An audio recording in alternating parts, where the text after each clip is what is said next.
15장 7절 면적분 두 번째 시간입니다.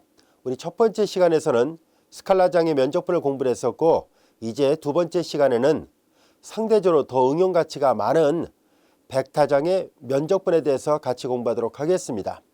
이 벡타장의 면적분을 공부하려면 우리는 공면의 방향을 결정을 해야 되는데요.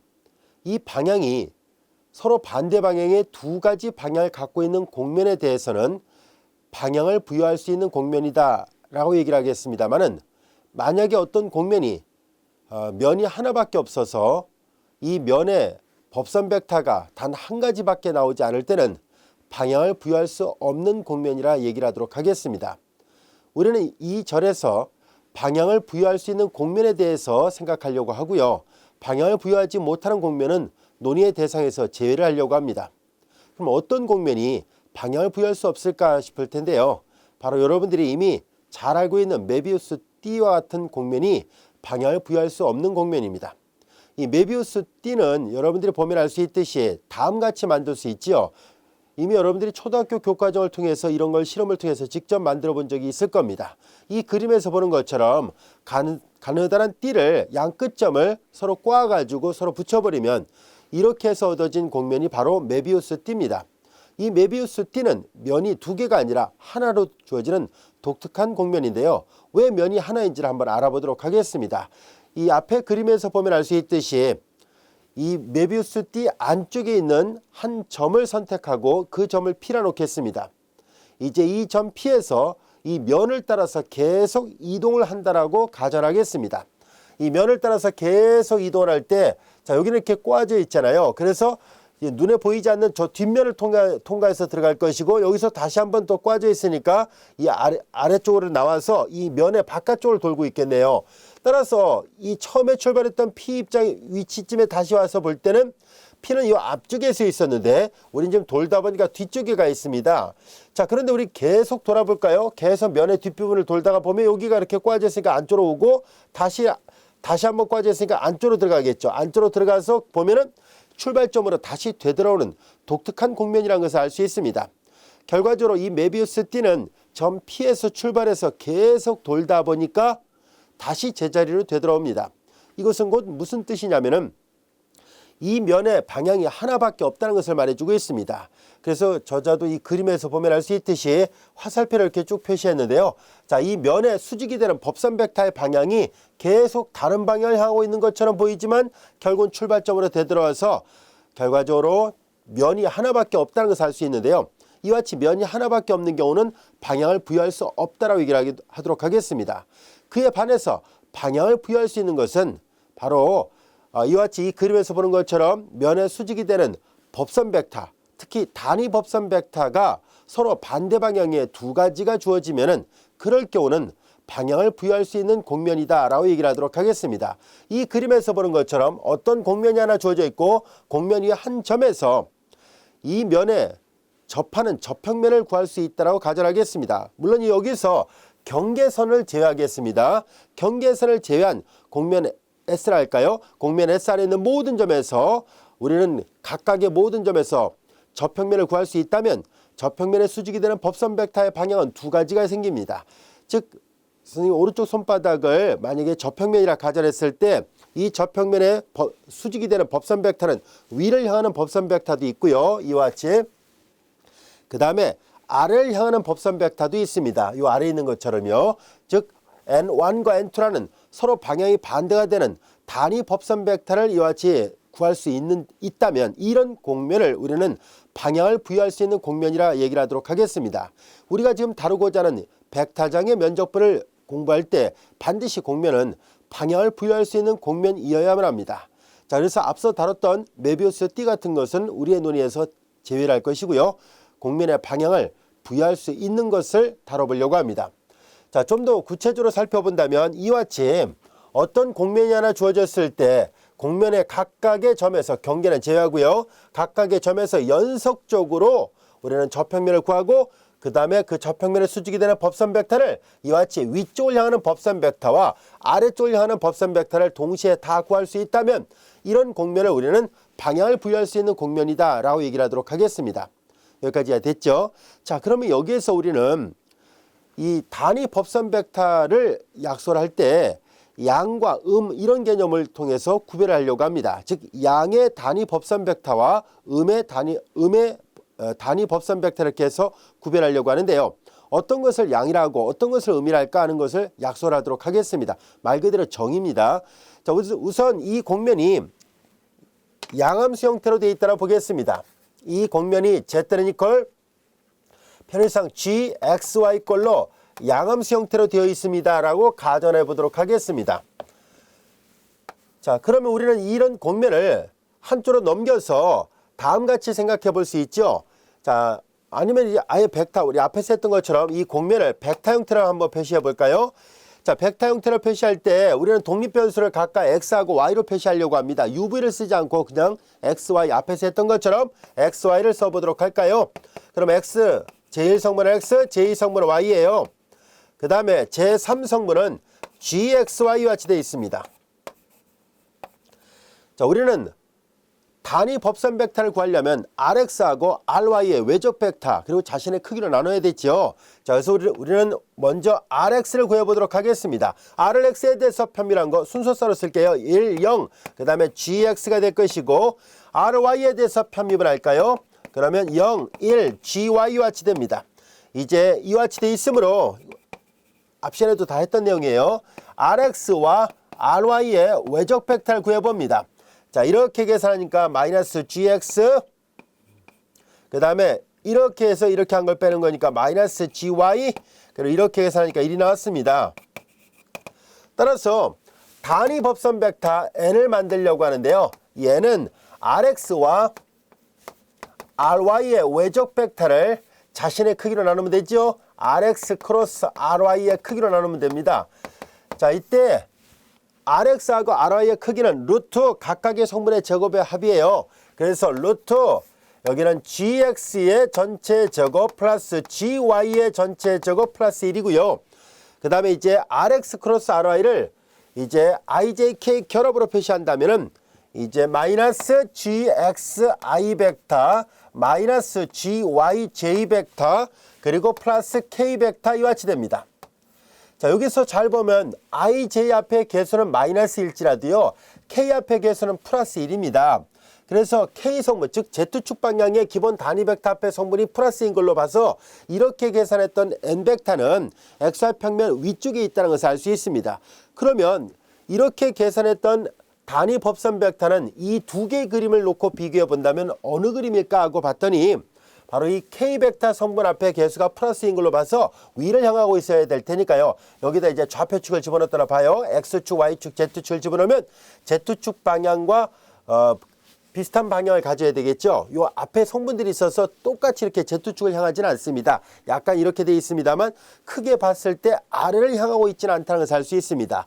그 이유는 바로 K 앞의 개수가 플러스였기 때문입니다. 자, 그래서 여기 이 그림에서 나오는 이 N 벡터가 바로 이 벡터를 나타내고 있구나라는 것을 알 수 있습니다. 자, 그래서 우리는 앞으로 이와 같이 이 N 이렇게 계산해서 얻어진 벡터를 앞으로 양의 방향이라 얘기를 하도록 하겠습니다.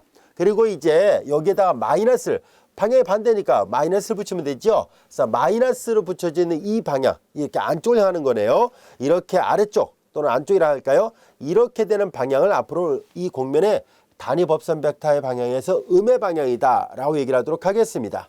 자, 그래서 양의 방향, 음의 방향 크게 고민할 거 없고요.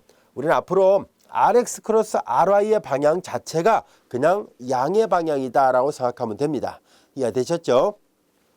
자, 이렇게 곡면이 양함수로 주어졌을 때는 양의 방향, 음의 방향을 손쉽게 얘를 계산해 봄으로 해서 알 수 있습니다. 자, 그런데 만약에 곡면이 음함수로 주어지면 어떻게 할까 하는 문제가 생기죠. 음함수로 주어졌을 때 예를 들어서 이런 구면 같은 경우를 생각해 보도록 하겠습니다. 조금 전에 우리가 살펴봤던 것은 양함수 형태였었는데요. Z = GXY였다면 자, 지금은 이렇게 음함수 형태로 되어 있을 때를 생각해 보려고 합니다. 자, 음함수의 가장 대표적인 곡면이 바로 구면인데요. 예를 들어서 구의 중심은 이 그림에서 보는 것처럼 원점에 있고 반지름은 A였다라고 가정해 보겠습니다. 자, 그럼 우리는 이렇게 되어 있는 경우라면은 우리는 구면의 방정식을 벡터 방정식으로 표시하는 방법을 이미 알고 있지 않습니까? 로는 곧 A로 고정되어 있다는 것을 알 수 있습니다. 그래서 우리는 파이하고 세타를 이용해서 이 구의 표면을 S라 했을 때 R, 파이, 세타를 이용해서 표시하도록 하겠습니다. X좌표는 로우, 사인 파이, 그리고 코사인 세타인데요. 로우가 곧 A로 고정되어 있으니까 사인 파이, 그리고 코사인 세타 I 벡터고요. 앞에서도 이거 우리 했었던 내용이죠. 자주 등장하니까 여러분들이 잘 알고 있어야 됩니다. 이 구면은 면적분을 공부할 때 자주 등장을 해요. 그래서 꼭 기억하고 있어야 돼요. 자, 그 다음에 Z는 A, 원래는 로우, 코사인 파이지만 로우가 A로 고정되어 있으니까 A 코사인 파이 K 벡터 이와 같이 됐습니다. 우리는 앞에서 했던 것처럼 R 파이와 R 세타를 계산해 보도록 하겠습니다. 우선 R 파이를 계산해 볼까요? 파이에 대해서 편입을 하니까 코사인 파이, 그리고 여기는 코사인 세타요. 역시 순서대로 써볼게요. A 그리고 코사인 파이, 그리고 사인 세타 마이너스 A 사인 파이와 같이 됐습니다. 파이에 대해서 편입을 한 거거든요. 이 위의 식을 파이에 대해서만 편입을 하니까 이와 같이 됐고요. 또한 이 위의 식을 세타에 대해서만 편입합니다. 마이너스 A 사인 파이, 그리고 사인 세타 이와 같이 되고요. 세타에 대해서 편입하니까 A 사인 파이 코사인 세타, 역시 그 세타에 대해서 편입하는데 여기는 세타가 없어요. 자, 이와 같이 됐습니다. 앞에서 했던 것과 비슷하게 이제 R 파이와 R 세타의 외적 벡터를 계산해 보도록 하겠습니다. 자, 이렇게 곱하면 제로, 이렇게 곱한 거 빼야 되죠. 자, 이렇게 한 거에서 이렇게 한 거 빼는데 마이너스 플러스가 되고 A의 제곱, 그 다음에 사인 파이의 제곱, 그 다음에 코사인 세타예요. 그 다음에 이제 이렇게 곱한 값에서 이렇게 곱한 거 빼요. 이렇게 곱하면 A의 제곱, 사인 파이의 제곱, 그리고 사인 세타가 됐고요. 그 다음에 이번에는 이렇게 곱한 값에서 이렇게 곱한 거 빼는데 A 코사인 곱하기 사인 A 제곱, 사인 파이, 코사인 파이가 있어요. A의 제곱, 사인 파이, 그리고 코사인 파이가 있고요. 코사인 제곱 더하기 사인 제곱이니까 1이잖아요. 그래서 이렇게만 됐습니다. 여기에 앞에서 했던 것처럼 우리는 이 구면좌표기를 계산할 때 파이가 취할 수 있는 값은 북극점에서 남극점까지니까 0부터 파이에 대한, 세타는 한 바퀴 빙 도니까 0부터 2파이에 대한이에요.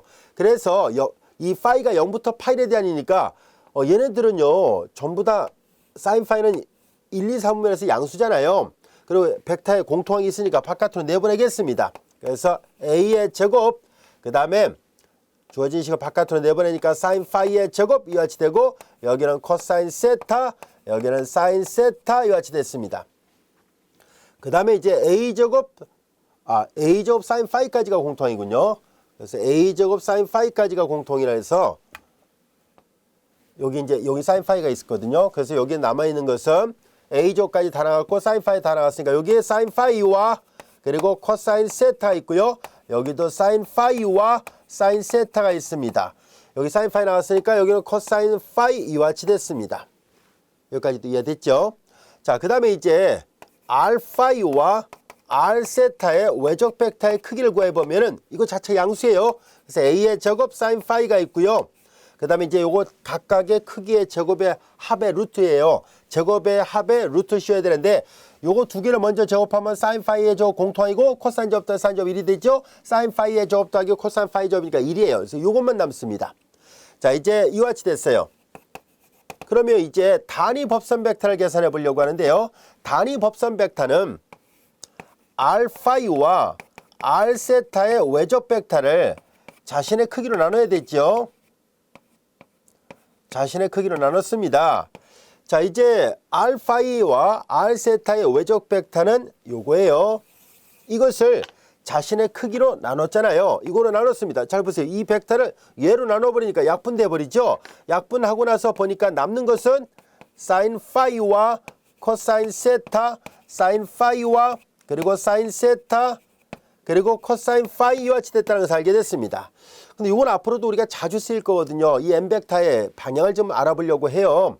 자, 여기에서 우리는 뭘 할 생각이냐면 애초에 알파의 모양은 이렇게 생겼었습니다. 알파이 세타의 모양은 X, Y, Z가 이렇게 돼 있죠. 자, 근데 여기에서 잘 보면 여기 잘 보다시피 A가 빠져 있네요. 그러면 이 얘네들은 전부 다 이게 X좌표, 이게 Y좌표, 이게 Z좌표예요. 비교를 해보니까 여기다 써볼까요? 이거 비교를 해보니까 원래 있던 R, 파이 세타라는 이 곡면의 벡터 방정식을 결과적으로 뭐로 나눈 꼴이 됐냐면 반지름 A로 나눈 형태가 됐다는 것을 알게 됐습니다. 이렇게 됐구나 하는 것을 알게 됐어요. 여기까지가 됐죠. 자, 이제 우리는 여기서 볼까요? 이 구면처럼 닫혀져 있는 폐곡면에서 이 단위 법선 벡터를 계산해 보니까 이런 모양이 나왔다는 것을 알게 됐습니다. 근데 이걸 다시 한번 써보도록 하겠습니다. 다시 한번 써보면 이게 X좌표잖아요. 여기가 X좌표고요. 이게 Y좌표고 이게 Z좌표예요.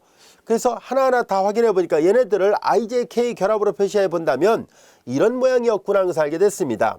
A분의 1 그리고 XI 벡터 플러스 XI 벡터 더하기 YJ 벡터 더하기 ZK 벡터 이렇게 돼 있잖아요.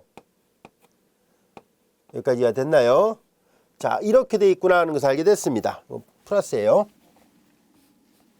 자, 이렇게 돼 있었어요. 그래서 얘네들 XYZ는 뭘 나타내냐면 구의 표면상에 있는 점이에요.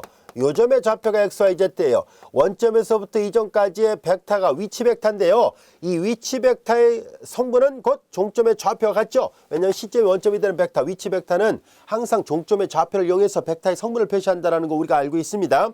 따라서 이 XYZ가 곧 그 구의 표면상에 있는 점의 좌표인데요.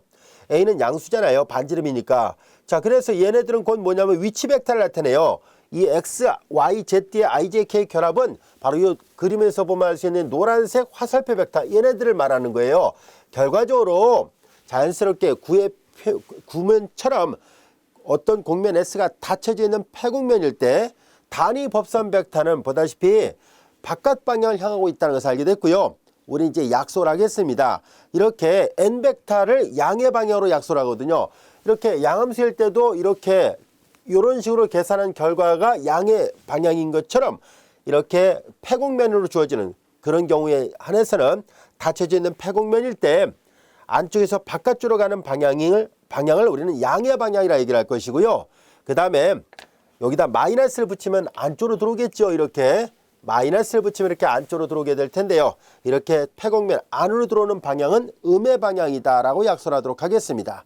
하나의 정의를 한 거예요. 자, 그래서 우리는 양함수로 주어져 있을 때 바로 이렇게 RX 크로스 RY를 이용해서 M벡터를 구한 이것을 양의 방향이라고, 음함수가 주어졌을 때는 이 간단한 예로서 구면 같은 경우가 대표적인 음함수가 되는 예문이죠.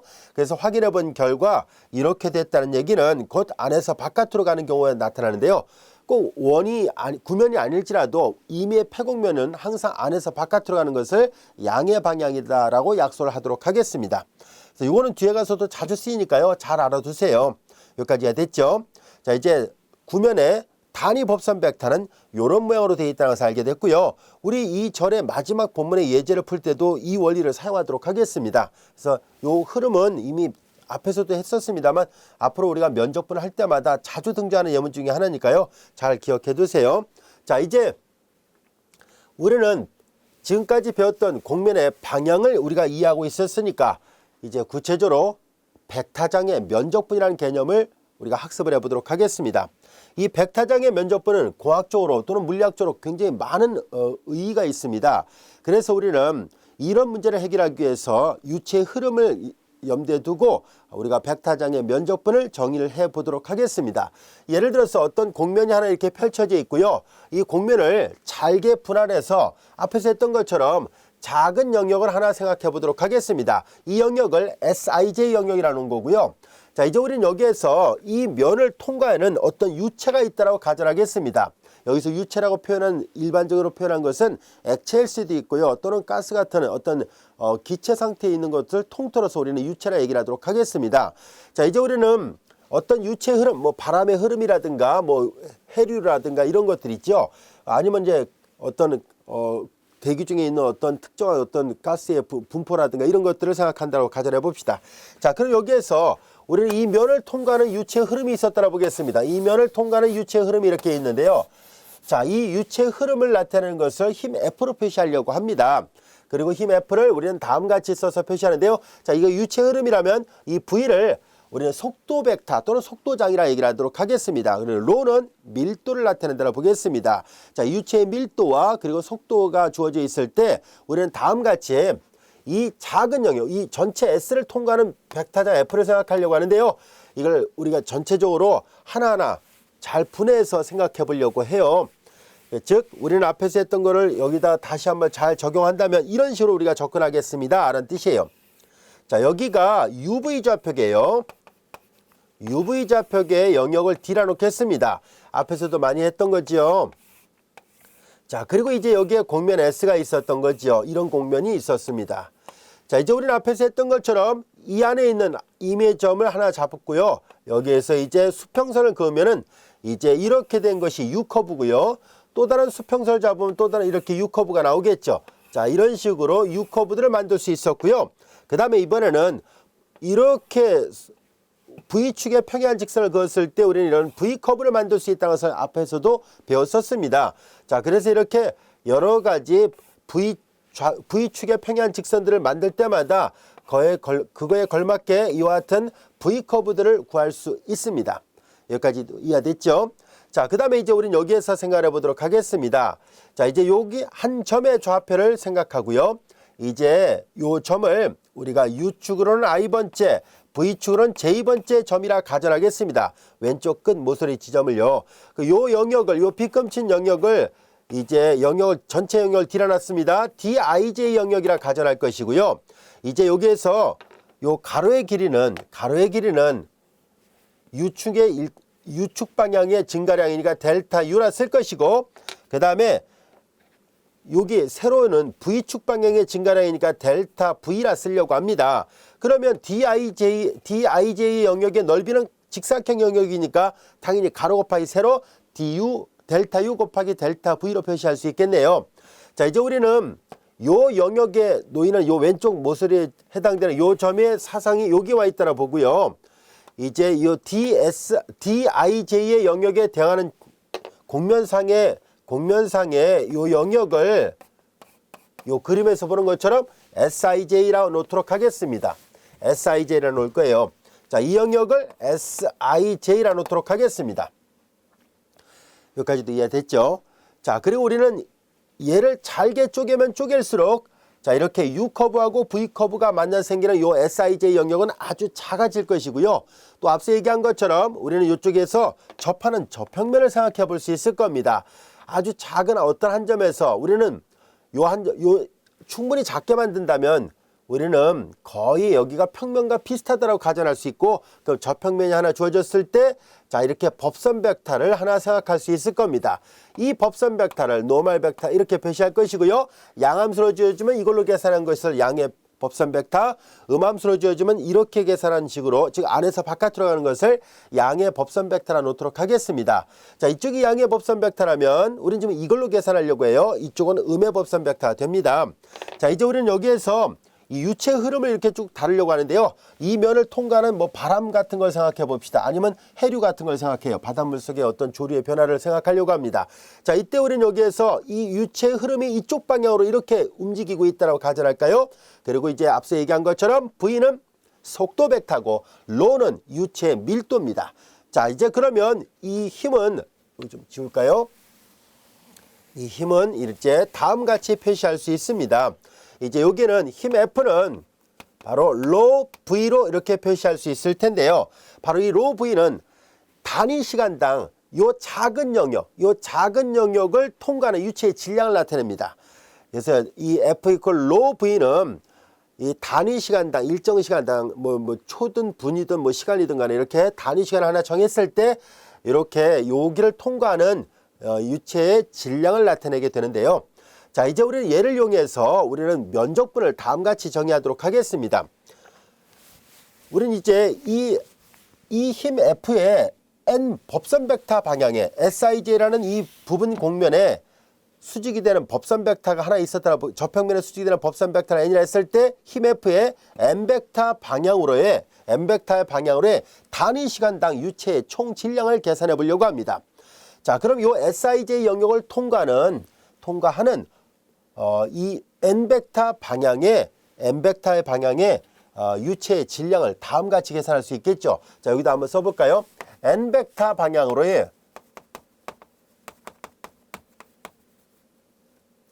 SIJ를 통과하는 그리고 단위 시간당 유체의 총량을 계산합니다. 여기를 통과하는 거예요. 전체는 이제 이 원리를 이용해서 전체를 이제 시그마를 이용해서 계산할 거예요.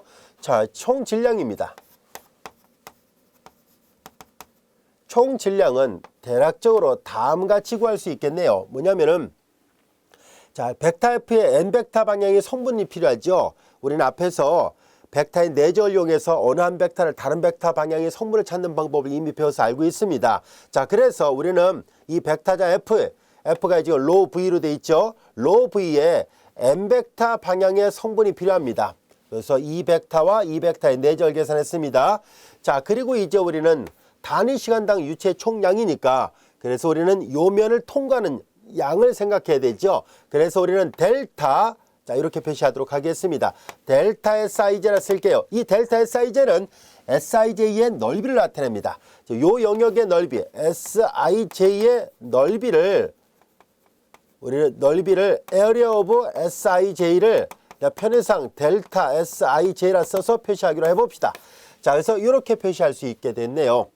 여기까지 이해됐죠? 그래서 이 작은 부분 영역, 이 작은 공면 Sij를 통과하게 되는 단위 시간당 유체의 총량입니다. 자, 이제 우리는 이런 것들을 이 Sij에서만 하지 말고 여기 첫 번째, 두 번째, 세 번째 이렇게 이 많은 영역에서도 다 동시에 계산해 보려고 합니다. 자, 그래서 우리는 이런 것들을 모두 다 더해 볼 생각입니다. 이런 것들을 모두 다 더해 볼까요? 즉 시그마 i가 1부터, 자, 이제 우리는 이 편의상 i가 1부터 m까지로 잘랐다고 보고요. j는 1부터 n까지로 분할했었다고 보겠습니다. 자, 이제 이렇게 여기는 u 방향으로는 이렇게 첨자 i가 1부터 m까지, j는 1부터 n까지 갔다고 보겠습니다. 자, 그리고 이제 여기 나와 있던 것처럼 Sij를 통과하는 n벡터 방향으로 Sij를 통과하는 단위 시간당 유체의 총량은 이거로 계산할 수 있다 했었으니까 로 v 내적 n 그리고 델타 Sij입니다. 자, 이제 이것은 전체 총량의 어림값입니다. 그래서 우리는 정밀도를 높이기 위해서 우리는 m을 무한대로 보내고 또한 n을 무한대로 보내보도록 하겠습니다.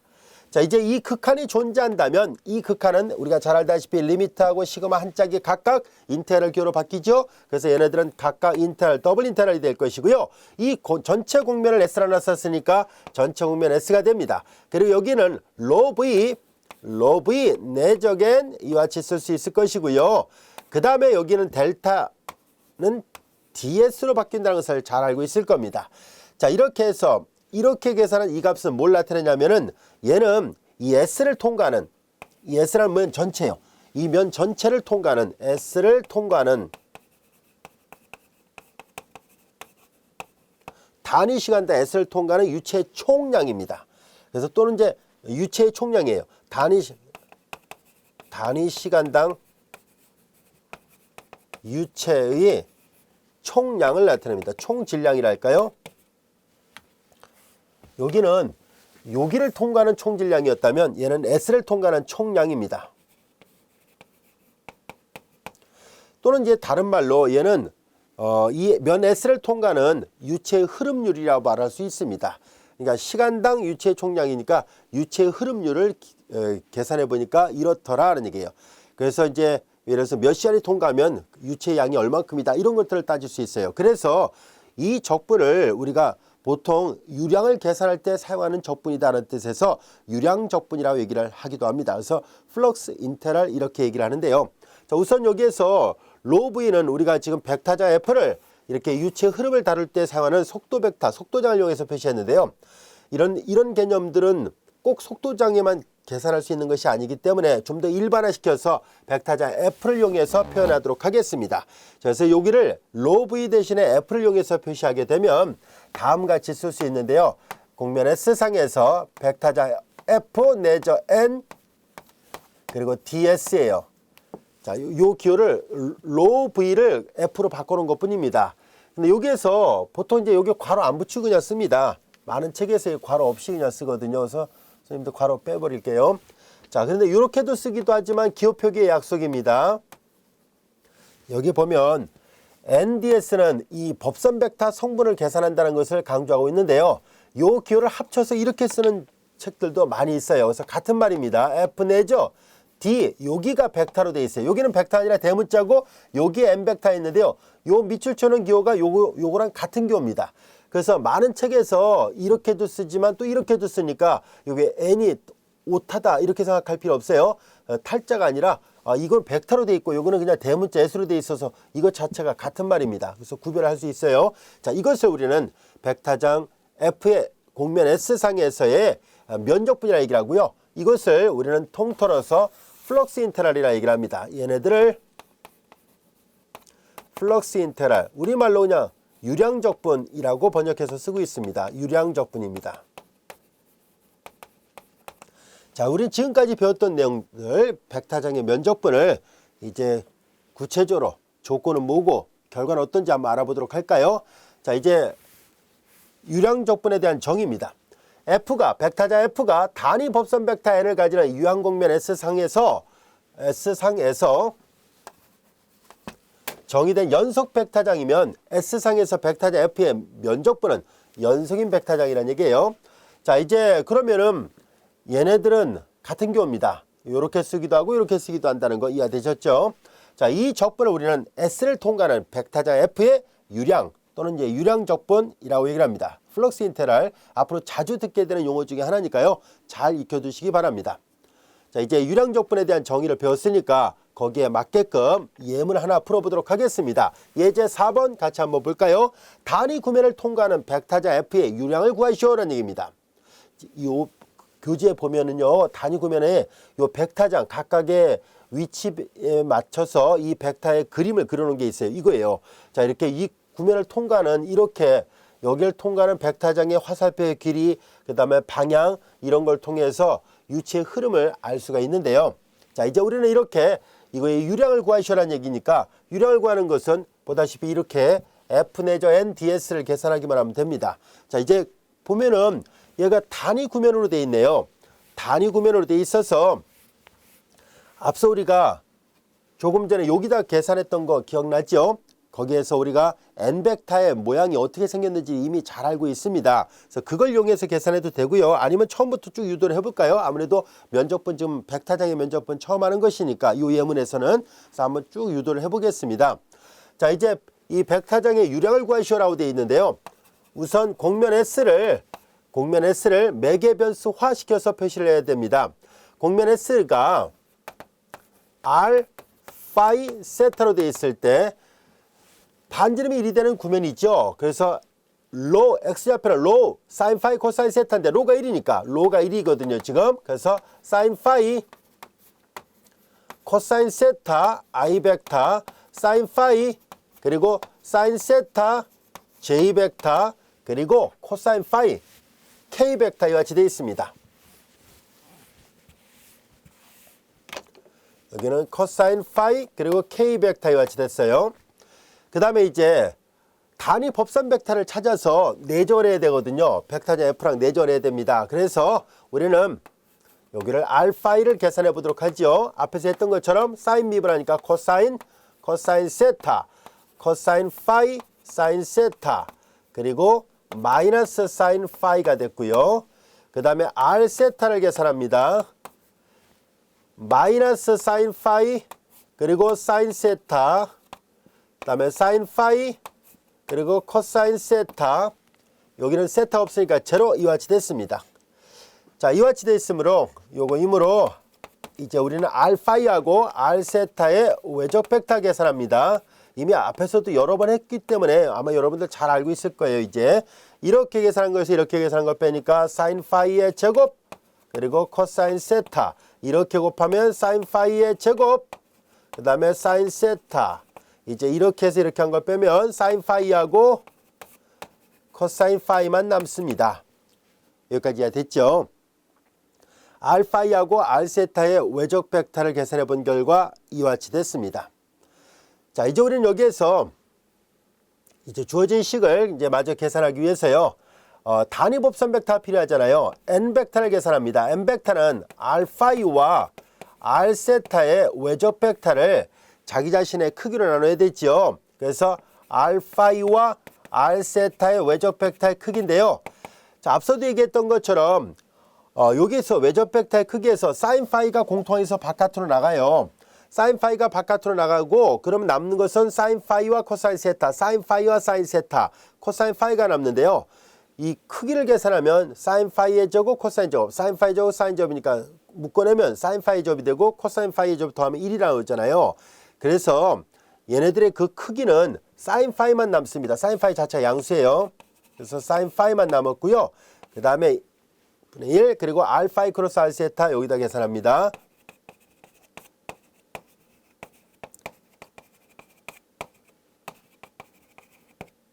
자, 그리고 이제 여기에다 사인 파이 그리고 코사인 파이와 같이 됐습니다. 여기까지 이해됐죠?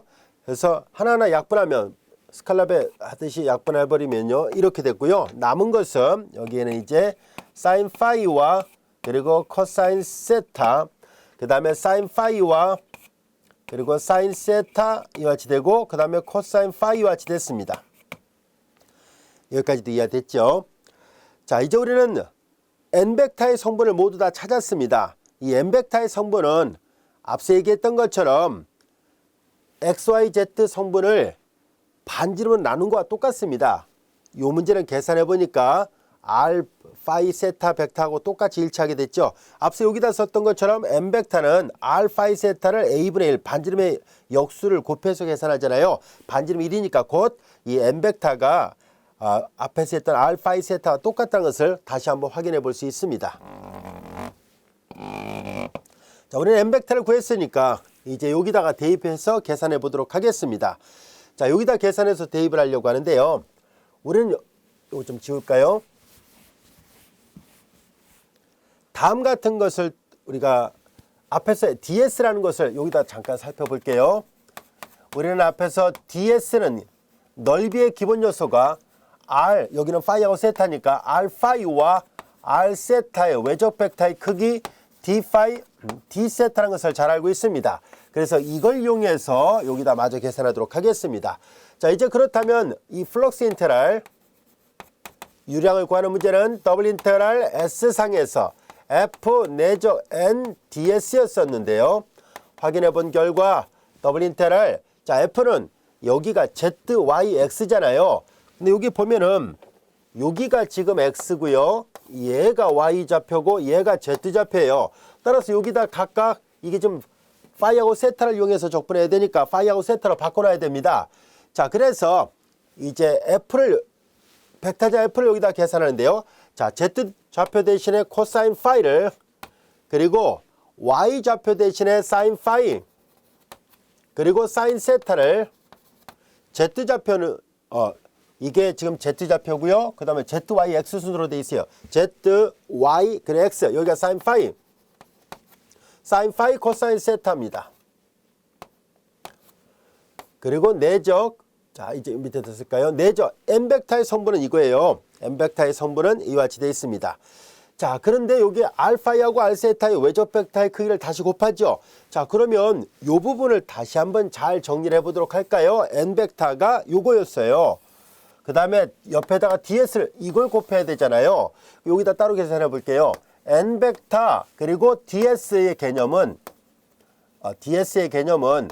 자연스럽게 알파이와 알세타의 외적 벡터를 알파이와 알세타의 외적 벡터의 크기에다가 알파이 알세타의 외적 벡터의 크기 그리고 D파이 D세타잖아요. D파이 D세타예요. 그래서 약분됐죠. 그래서 남는 것은 잘 보니까 알파이와 알세타의 외적 그리고 D파이 D세타로 계산할 수 있다는 것을 알게 됐습니다. 조금 더 정리하니까 이렇게 되는군요. 이해됐죠? 자, 그래서 NDS를 정리해 본 결과 알파이 크로스 알세타 그리고 D파이 D세타입니다. 알파이 크로스 알세타는 여기 있습니다. 그래서 이제 여기에다가 사인 파이의 제곱 코사인 세타, 사인 파이의 제곱 그리고 사인 세타 그리고 사인 파이 코사인 파이입니다. 그 다음에 D파이 D세타예요. 여기까지가 됐죠? 자, 그 다음에 이제 파이하고 세타 영역에서 적분한 거니까 그 영역을 D라 놓겠습니다. 그리고 파이가 취할 수 있는 값은 구면 전체이기 때문에 0부터 파이에 대한 북극점에서부터 남극점, 세타는 한 바퀴 빙 도니까 0부터 2파이예요. 반복 적분으로 다시 바꿔서 표시했습니다.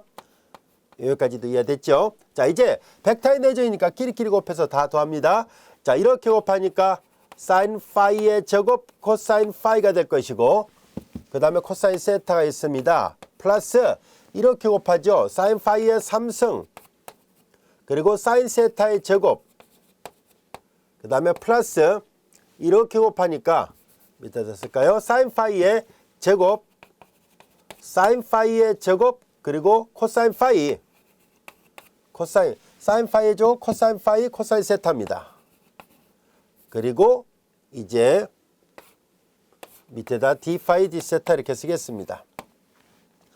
사인 파이의 제곱, 코사인 파이, 코사인 세타니까 똑같은 게 있네요. 두 배를 쓰면 되겠네요. 0부터 2파이, 인테라 0부터 파이까지 두 배, 사인 파이의 제곱, 코사인 파이, 그리고 코사인 세타하고, 여기는 사인 파이의 3승, 그리고 사인 세타의 제곱, 이와 같이 되어 있습니다.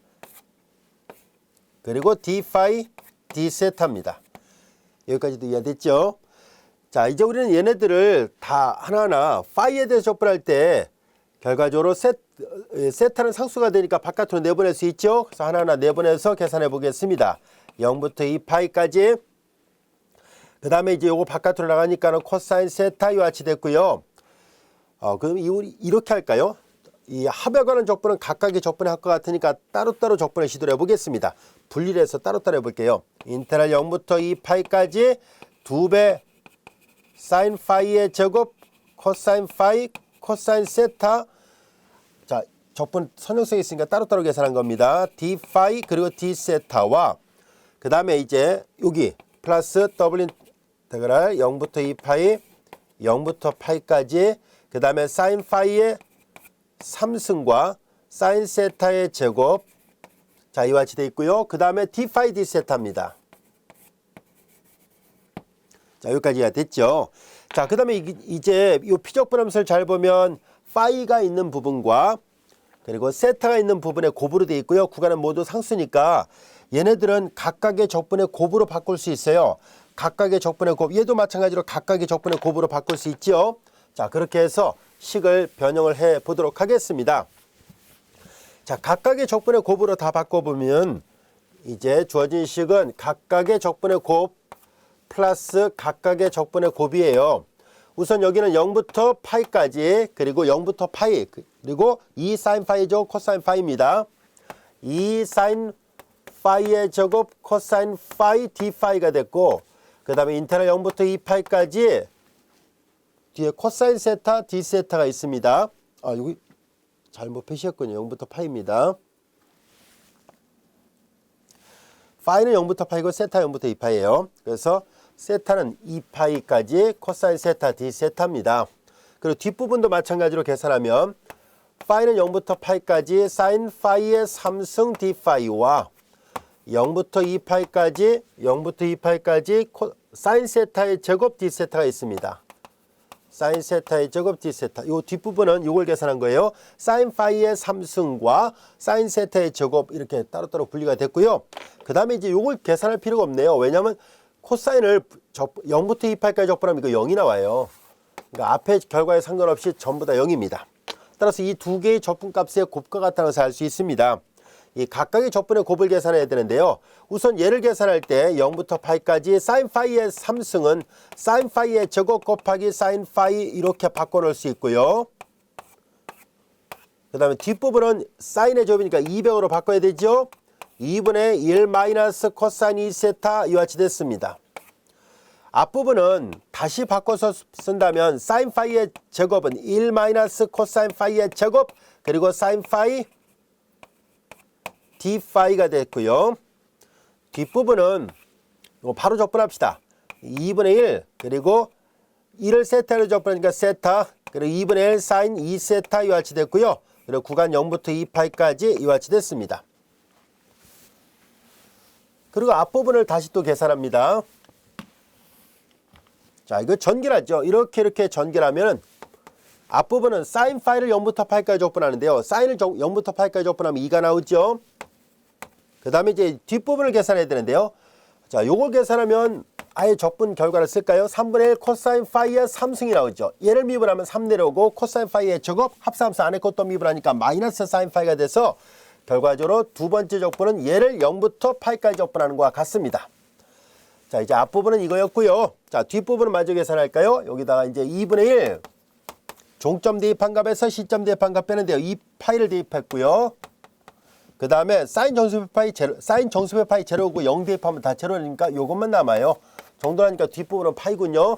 그래서 2 더하기, 자, 요거 계산하면 코사인 파이가 3분의 1 이렇게 있고요. 코사인 파이가 마이너스 1이고 마이너스 3승 해봤자 마이너스 1이고요. 0을 대입한 거 뺍니다. 코사인 제로가 1이니까 빼는 거니까 마이너스 1 이렇게 되고 뒤에는 파이가 있습니다. 정도를 해볼까요? 2 마이너스 3분의 2가 되고 파이가 됐네요. 3분의 6에서 3분의 1 빼니까 3분의 4 파이네요. 다 계산한 결과 3분의 4 파이가 나왔다는 것을 알게 됐습니다. 적분 과정은 좀 길어졌습니다만 이와 같이 해서 우리가 유량을 구하는 것이 가능하다는 것을 알게 됐습니다. 여기까지가 됐죠. 자, 방금 전에 우리가 계산하는 과정에서 선생님이 여기다가 부분 이렇게 써놨었죠. 자, 이제 실제 여기다 써놨던 면적분을 그 면적분의 그건 기호에 불과하고 그 기호에 맞춰서 기호로 또는 정의라 봐야 되겠죠. 그러니까 정의가 그렇게 돼 있었습니다만은 자, 정의를 다시 한번 살펴볼게요. 우리는 실용적인 계산법을 좀 알아보려고 합니다. 더블인테그랄 S상에서 F 내적 NDS였었는데요.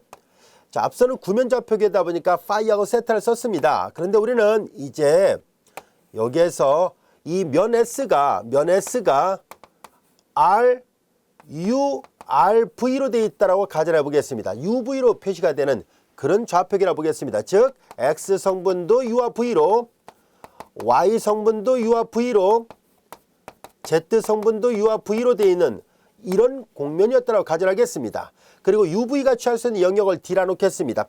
자, 그러면 이 NDS는 어떻게 구할 수 있냐면은 다음같이 바꿔놓을 수 있죠. F 그대로 쓰고요. 자, 이제 그 다음에 F 내죠. NDS에서 N은 여러분들이 잘 알다시피 얘는 단위 법선 벡터잖아요. 이 단위 법선 벡터는 RU 크로스 RV를 자기 자신의 크기로 나눈 것과 같잖아요. RV를 이렇게, 이게 단위 법선 벡터거든요. 그리고 이 DS의 모양은 이미 우리가 잘 알고 있다시피 DS는 RU 크로스 RV의 외적 벡터의 크기 그리고 DU, DV예요. 자, 여기 잘 보면 알 수 있듯이 이거 서로 소거됐지요. 그래서 우리는 실질적으로 면적분을 계산할 때는 앞으로 다음같이 하겠습니다라는 얘기예요. 얘를 계산할 때 실용적인 계산법은 바로 이걸 사용하겠다는 뜻이죠. RU 크로스 RV입니다. 방금 전에 이 예문을 통해서 우리가 관찰했던 것을 일반화시켜서 생각한 겁니다. 이해됐죠? 우리 책에는 이 예제 바로 앞에 이게 설명이 되어 있어요. 자, 근데 이렇게 이 예문을 풀다 보니까 결국은 이 면적분은 이런 걸 이용해서 결국은 이렇게 계산할 수 있었구나 라는 것을 알게 됐습니다. 이제 앞으로 우리는 면적분은요 항상 이렇게 계산하려고 해요. 대신 곡면 S가 이렇게 매개방정식 형태로 표시가 되어 있다면 이걸 사용할 수 있다는 것을 알게 됐습니다. 여기까지도 이해됐죠? 자, 이제 우리는 예제 4번을 통해서 단위 구면을 통과하는 벡터장의 유량을 구해봤습니다. 아까 설명했던 것처럼 그림은 이런 모양이었습니다.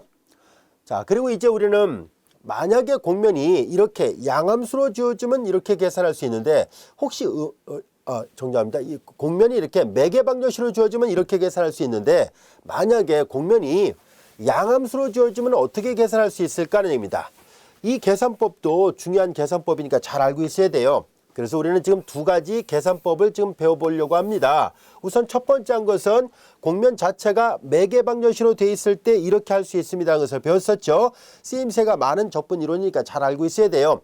이번에는 곡면 자체가 처음부터 이렇게 매개방정식 표현이 된 게 아니라 아예 양함수로 되어 있으면 어떻게 구할 수 있을까 하는 얘기입니다. 자, 방금 전에 설명했던 걸 이용해서 예를 유도하도록 하겠습니다. 하는 요령은 똑같습니다. 우리는 이 곡면 S를 매개방정식 형태로 표시하는데 조금 전에는 UV를 사용한다라고 얘기를 했었는데 이번에는 XY를 사용해 보려고 합니다. XY를 쓸 거예요. XI 벡터 플러스 YJ 벡터 플러스 그 다음에 Z좌표 대신에 GXY 이와 같이 됐죠. 자, 그러면 RX하고 RY를 계산해 보도록 하겠습니다. 1, 0, GX가 됐죠. 그리고 RY를 계산해 볼까요? 0, 1, GY가 됩니다. 여기까지도 이해됐죠? 자, 그 다음에 이제 요거 이므로 RX하고 RY의 외적 벡터를 계산해 보도록 하겠습니다.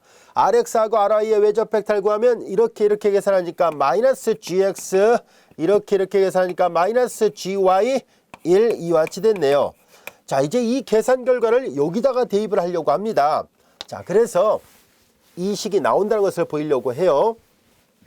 자, 그렇다면 이제 더블 인테그랄 S상에서 F 내적 N ds예요. 자, 이 부분은 일반적으로 이렇게 바뀌었다는 것을 이미 알고 있으니까 여기다 그대로 대입하면 돼요. 우리는 UV 대신에 XY를 쓴 것 뿐이거든요. 그래서 더블 인테그랄 이제 XY가 취할 수 있는 영역을 D라 놓는다면은 벡터자 F는 공간 벡터자이니까 성분이 3개가 있었다라 볼게요. F는 성분이 PI 벡터 플러스 QJ 벡터 플러스 RK 벡터였다고 가정한다면 F 내적 NDS죠. 근데 NDS가 이걸로 바뀌었거든요. 그래서 P 순서대로 쓸게요. QR과 그 다음에 내적 얘예요. 얘가 마이너스 GX 마이너스 GY 1 그리고 DX DY입니다. 여기까지 이해됐죠? 이제 벡터의 내적이니까 끼리끼리 곱해서 다 더하도록 하겠습니다. 그래서 다음같이 쓸 수 있네요. 마이너스 PGX 마이너스 QGY 그리고 플러스 R 이와 같이 됐네요.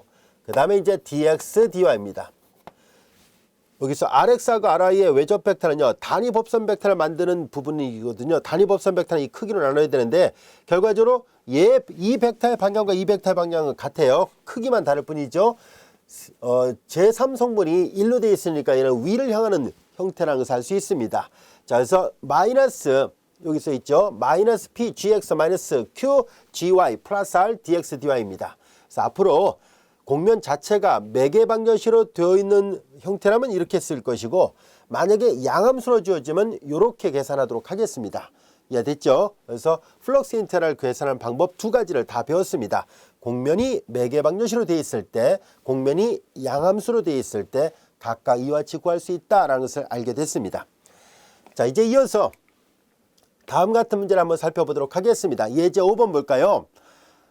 벡터자 F가 이와 같이 주어지고 S가 포물면 1-X점-Y점과 Z=0에서 0에서 둘러싼 입체 영역의 경계라고 되어 있을 때 이 S상에서의 벡터장의 면적분을 계산하시오라는 얘기입니다. 자, 우리는 이 곡면이 어떻게 생긴 곡면인지를 한번 살펴보도록 할까요? 자, 교재 그림을 보면 다음 같은 모양으로 되어 있다는 것을 알 수 있습니다. 우선 1-X제곱-Y제곱은 원폴면이에요. 종 같은 모양이라는 것을 알 수 있고요. Z=0은 XY 평면입니다. 둘러싸여 있다 했으니까 닫혀져 있다는 것을 알 수 있어요. 자, 그래서 그림을 보면 이렇게 이 종모양 형태의 그래프가 S1 그리고 Z=0로 둘러싸인 영역이 S2. 자, 그래서 이제 닫혀져 있는, 둘러싸여 있으면 닫혀져 있는 폐곡면을 뜻합니다. 폐곡면 상에서의 면적분이구나 라는 것을 알게 됐습니다. 자, 이제 우리는 폐곡면 상에서의 면적분인데요. 이와 같이 닫혀져 있는 폐곡면 상의 면적분을 계산할 때 플럭스 인테그랄은 우리가 저 뒤에 가서 발산 정리라는 것을 배울 때 훨씬 더 쉽게 풀 수 있는 방법이 있다는 것을 배우도록 하겠습니다. 사실상 예제 4번도 얘가 보다시피 면 자체가 닫혀져 있거든요. 닫혀져 있는 폐곡면 상에서의 벡터장의 면적분 문제입니다. 유량을 구하는 것은 벡터장의 면적분이에요. 이런 문제는 지금은 직접 계산했습니다만 뒤에 가서는 발산 정리를 이용해서 조금 더 수월하게 계산할 수 있습니다. 자, 일단 지금은 아직 발산 정리를 배우는 단계가 아니라서 지금은 직접 얘네들을 계산을 해보도록 하겠습니다. 자, 이 문제도 닫혀져 있는 폐곡면이거든요. 자, 이제 우리는 이 S라는 영역은 방금 전에 그림에서 보는 것처럼 S1, 이 원폴면의 영역을 S1 그리고 Z=0로 둘러싼 영역을 S2로 놓겠습니다. 자, 그러면 우리는 이 S상에서 F 내적 DS를 구하는 문제는 다음같이 영역을 둘로 나눠서 S1 상에서 F 내적 DS와 S2 상에서 F 내적 DS를 계산해서 모두 더한 것과 같다는 것을 알 수 있습니다. 여기까지도 이해됐죠? 자, 이제 여기에서 우리는 이렇게 될 수 있으면 이렇게 두 개를 계산해서 더하는 것과 같으니까요. S1 영역에서의 면적분 따로 계산하고 S2 영역에서의 면적분을 따로 계산하도록 하겠습니다. 우선 첫 번째입니다. S1 영역에서의 면적분을 계산합니다. F 내적 DS입니다. 자, 그런데 우리는 여기서 잘 보면 공면 자체가 양함수꼴로 되어 있죠. 얘가 Z 이퀄 GXY를 쓴다면 요걸 이용해서 문제를 풀려고 합니다.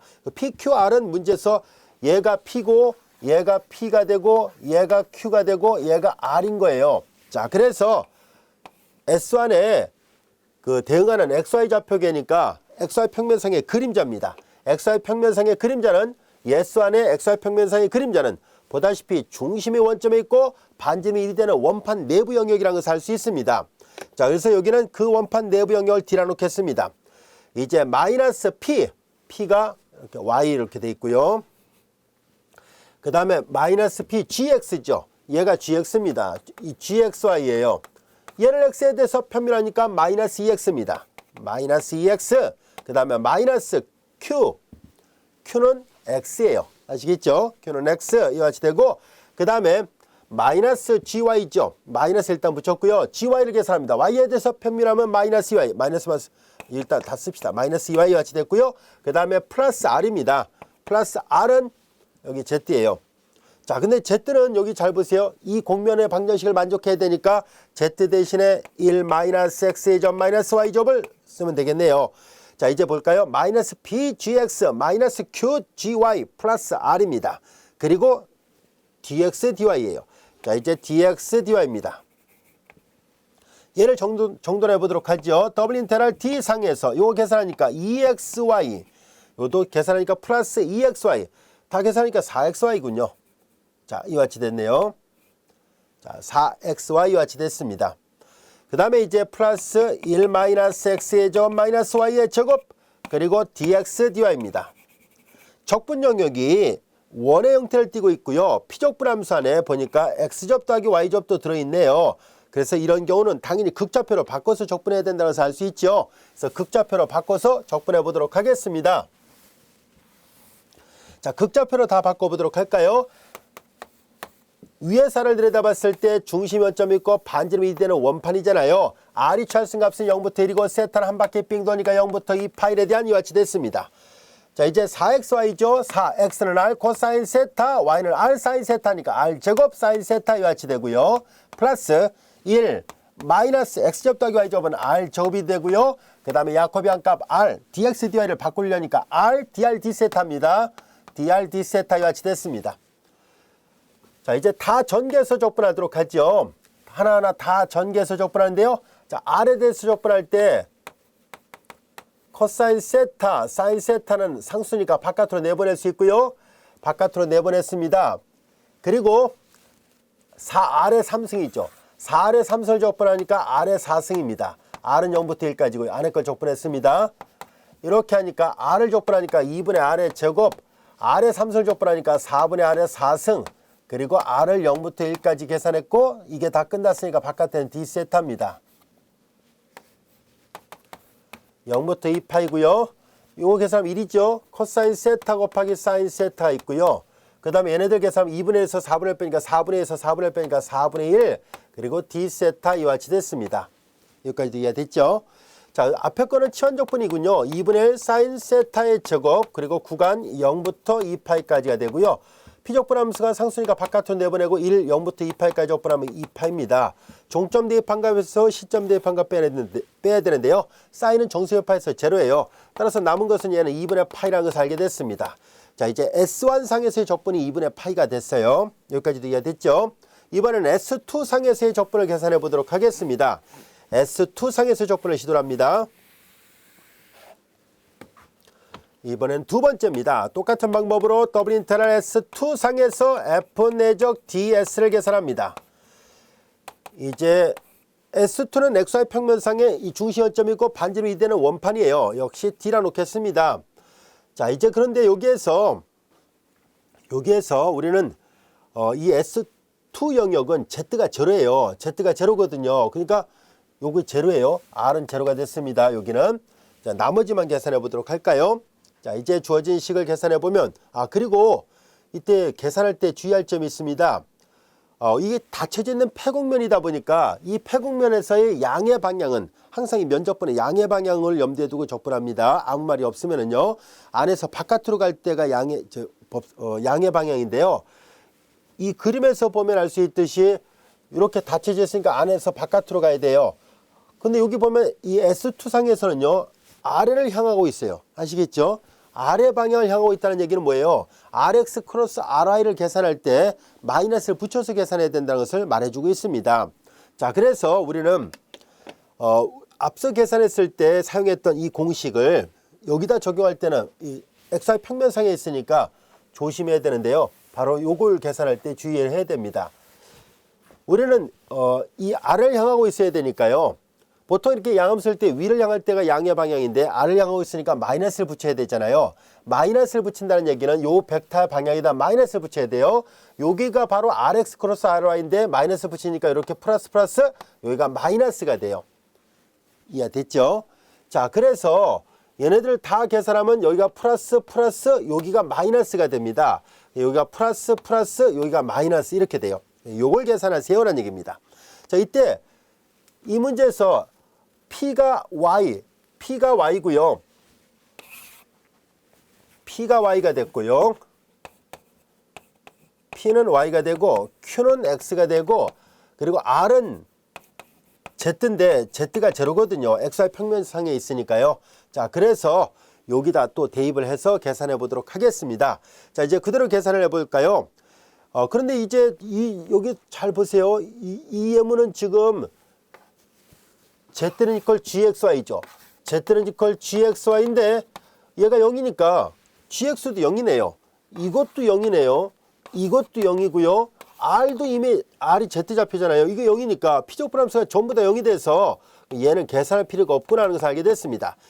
만약에 여기가 이 GX가 만약에 GXY가 0이 아니었다면 이거 아까 얘기한 것처럼 플러스 마이너스로 바꿔놓고 문제를 풀어야 돼요. 하지만 지금 계산해 보니까 GXY 자체가 0이었기 때문에 이걸 할 필요가 없었구나 하는 것을 알게 됐어요. 그래서 이 두 번째 적분은 0이었었습니다. 따라서 이 식에다 다시 대입을 하니까 더블 인테그랄 S상에서 F 내적 DS를 계산한 결과는 S1 상에서의 적분은 2분의 파이고 S2 상에서의 적분은 0이었기 때문에 전체 결과가 2분의 파이였다는 것을 알게 됐습니다. 여기까지 이해되셨죠? 우리는 면적분을 정의할 때 유체의 흐름을 가지고 처음에 정의를 했었습니다. 이와 같이 벡터장의 면적분은 물리적 의미가 매우 큰데요. 유체의 흐름뿐만 아니라 면적분을 응용할 수 있는 또 다른 어떤 이론이 있을까 하는 것을 알아보려고 하는데요.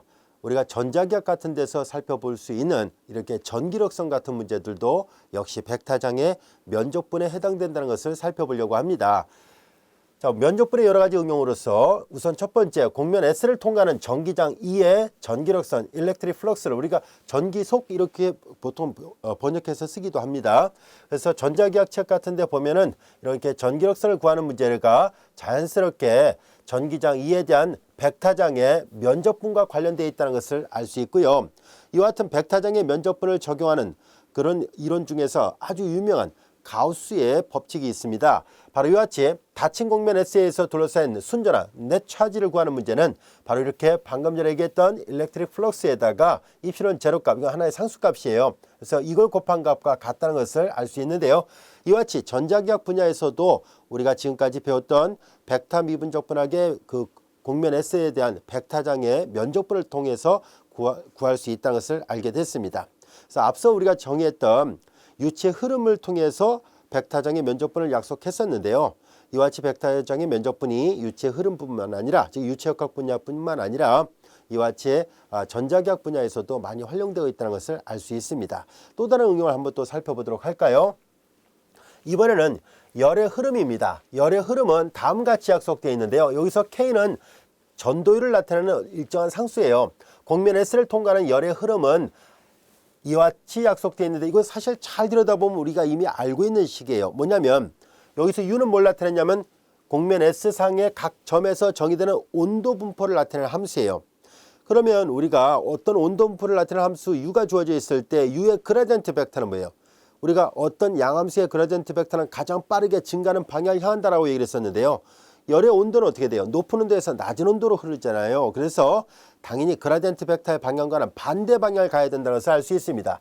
그라디언트 벡터의 방향과 반대 방향으로 열의 흐름을 나타난다는 것을 알 수 있고요. 열 전도율 K는 적당한 상수예요. 비례상수입니다. 자, 그래서 우리는 이와 같이 열의 흐름을 나타내는 벡터장 F는 마이너스 K 그리고 델 U로 표현할 수 있다는 것을 알 수 있고요. 자, 그 다음에 이제 곡면 S상에서 이 열의 흐름에 대한 벡터장의 면적분은 오른쪽처럼 여기서 K는 상수니까 그냥 바깥으로 나간 거고요. 델 U 내저 NDS 이거 줄여서 이제 NDS를 D 대문자 S 벡터예요.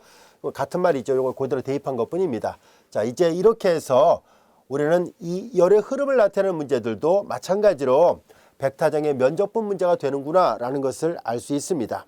자, 그러면은 이와 같은 문제를 한번 예를 들어서 한번 살펴보도록 할까요? 우리 교재 예제 6번 한번 보도록 하겠습니다.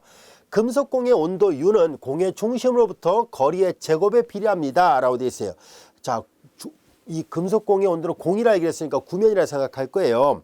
그리고 중심으로부터 거리의 제곱에 비례한다 했었으니까 자, 우리 좌표축의 중심과 구의 중심이 원점으로 일치한다고 가정했을 때 그러면 거리의 제곱에 비례한다 했었으니까 다음같이 표시할 수 있겠군요. 자, 온도 U를 우리는 온도 U를 UX, Y, Z예요. U를 이제 적당한 비례상수를 하나 놓도록 할까요? C는 적당한 비례상수라 놓겠습니다. 중심으로부터 거리의 제곱에 비례한다 했었으니까 X의 제곱 더하기 Y 제곱 더하기 Z 제곱의 루트를 씌운 것이 거리인데 거리의 제곱에 비례하고 C는 비례상수예요. 제곱을 했으니까 루트를 벗겨낸 겁니다. 그래서 U를 이렇게 놓을 수 있다는 것을 알게 됐습니다. 자, 이제 우리는 중심이 공의 중심이고 이미 가정이 돼 있네요. 그리고 반지름이 A가 되는 구면을 통과하는 열의 흐름의 비율을 구하시라는 얘기예요. 열의 흐름의 비율을 구한다는 얘기는 곧 이 적분값을 계산하라는 얘기입니다. 자, 그래서 우리는 벡터장 F가 마이너스 K는 열 전도율을 나타내는 상수고요. 델 U라 얘기를 했었으니까 자, 얘를 편미분해 보도록 하겠습니다. 마이너스 K, 자, 얘를 편미분하면 C가 상수가 있고요. 얘네들을 각각 편미분하면은 EX I 벡터 플러스 EY J 벡터 플러스 EZ K 벡터와 같이 되죠. 그라디언트는 스칼라 함수를 벡터 함수로 바꾸는 거거든요. 그래서 델 U를 계산해 본 결과 이렇게 벡터 함수 형태로 되어 있습니다. 자, 이제 열 흐름률을 계산하려 했으니까 이제 곡면 S가 구면이에요. S는 반지름 A가 되는 구면을 나타냅니다. 그래서 F 내적 NDS를 계산해야 되는데요. 자, 이제 우리는 여기에서 F가 이렇게 되어 있다는 것을 알고 있고요. 원래는 우리 앞에서 했을 때 이게 구면이니까 파이하고 세타를 이용해서 표시해야 되는데 우리는 앞에서 해봤거든요. 이 NDS가 한번 더 써볼까요? NDS를 계산해 본 결과 F 내적 R 그리고 파이 크로스 R 세타의 외적 벡터 D 파이 D 세타 이렇게 되는데요. 요걸 계산해 본 결과가 뭐가 나왔었냐면은 여기다 써볼까요? R 파이 R 세타 얘를 계산해 본 결과가 우리는 A분의 1 그리고 R 파이 세타 이렇게 나온다는 것을 알 수 있었습니다. 그런데 R 파이 세타에서 얘네들은요, 여러분들이 잘 알다시피 X I 벡터 플러스 Y J 벡터 플러스 Z K 벡터죠. 앞서 얘기했던 것처럼 위치 벡터 방향이죠. 그러니까 이 법선 벡터를 구할 때 이 N 벡터를 구하려면 이걸 자신의 크기로 나눠야 되는데 요런 모양이었다는 것을 이미 앞에서 배웠었습니다. 요게 N 벡터죠. 하나 더 써야 되겠군요. R 파이와 R 세타의 외적 벡터의 크기가 바로 N 벡터인데 N 벡터를 다 계산해 본 결과 이런 모양으로 나왔다는 것을 알게 됐었습니다. 그래서 앞에서도 얘기했던 것처럼 N 벡터의 모양은 이렇게 여기 보다시피 위치 벡터를 우리가 요점의 좌표를 XYZ라 쓴다면 요 벡터가 바로 이 시점이 원점이고 종점이 XYZ잖아요. 그래서 그렇게 돼 있습니다. 이거 크기로 반지름으로 나눈 거예요. 이것이 n벡터의 방향이라는 것을 알 수 있습니다. 자, 그래서 우리는 n벡터의 방향이 이렇다는 것을 잘 알고 있으니까 여기다 직접 계산하도록 하겠습니다. 이렇게 바꾸지 말고 직접 계산해서 계산해 보도록 하지요. 자, 그러면 F하고 N의 내적을 계산하는데요. 이 N 자체가 XYZ로 되어 있습니다. 내적이니까 이 벡터랑 이 벡터의 내적을 계산합니다. 반지름은 A라고 주어졌었죠. 반지름 A가 된다 했었으니까 이거 그대로 계산합니다. 벡터의 내적이에요. 그래서 상수부터 먼저 계산하죠. A분의 KC가 될 것이고요. 그 다음에 끼리끼리 곱하니까 내적이죠. 2x의 제곱 플러스 2y의 제곱 플러스 2z의 제곱, 그리고 이제 이쪽은 xy 좌표계니까 여기서 당연히 이제 xy 좌표계로 바꿔서 표시합니다. dx dy가 됩니다. 여기에서 z를 바꿔야 되죠. 이 식에서 이제 우리는 z를 마저 바꿔야 되는데요. 여기 잘 보면 얘네들이 지금 뭘 만족하고 있어야 되냐면은 x, y, z들은 당연히 반지름이 a가 되는 구의 표면이 있잖아요. 자, 그래서 우리는 주어진 식을 마저 바꿔서 쓴다면은 2를 바깥으로 내보내고 마이너스 a분의 kc2가 될 것이고요. 그 다음에 얘네들은 이 상수니까 내보냈습니다. 더블 인테그랄 이와 같이 됐고요. 여기는 아직 dx dy가 아니라 그냥 ds로 쓰겠습니다. ds예요. 그렇게 써야 되겠군요. 왜냐하면 dx dy는 z를 바꿔야 되는데 지금 이 내적을 한 것만 그냥 연산하고 있을 뿐이에요. 자, 그래서 이렇게 2를 바깥으로 내보냈고요. 남는 것은 x의 제곱 플러스 y의 제곱 플러스 z의 제곱, 그리고 ds가 되는데요. S 구의 표면상에서요. 구의 표면상에서 중심 원점이고 반지름 a가 되니까 여기가 a의 제곱이 됩니다. 반지름 a가 되는 구면이라고 했었으니까요. 그래서 주어진 식은 마이너스 a분의 2kc가 되고 얘가 a 제곱입니다. 한 번 더 쓸까요? S상에서, 아직은 S상에서 적분하고 있어요. A의 제곱 ds입니다. 자, 그리고 A 제곱 상수니까 바깥으로 내보내면 약분되죠. 그래서 2kca가 되고 더블 인테그랄 S ds가 됩니다. 이때 피적분함수 1이죠. 이건 아직도 면상에서 적분입니다. 얘는 당연히 반지름이 A가 되는 구의 건널비와 같죠. 피적분함수 1이니까 얘는 구의 건널비와 같습니다. 따라서 4파이 A의 제곱 이와 같이 됐습니다. 정돈해보니까 마이너스 248 그리고 파이 KC A의 3승 이렇게 나오는구나 라는 것을 알게 됐습니다. 자, 여기까지가 됐죠. 그래서 주어진 적분을 많이 다 계산해 보니까 이렇게 해서 구할 수 있게 됐습니다. 자, 여기서 계산한 거는 이 RU, RV를 계산한 것이 아니라 F하고 N의 내적을 바로 계산한 것 뿐입니다. F하고 N의 내적을 직접 계산했더니 여전히 XYZ가 남아서 처음에 선생님이 여기다 DX, DY를 썼는데 그러면 Z를 바꿔야 되는데요.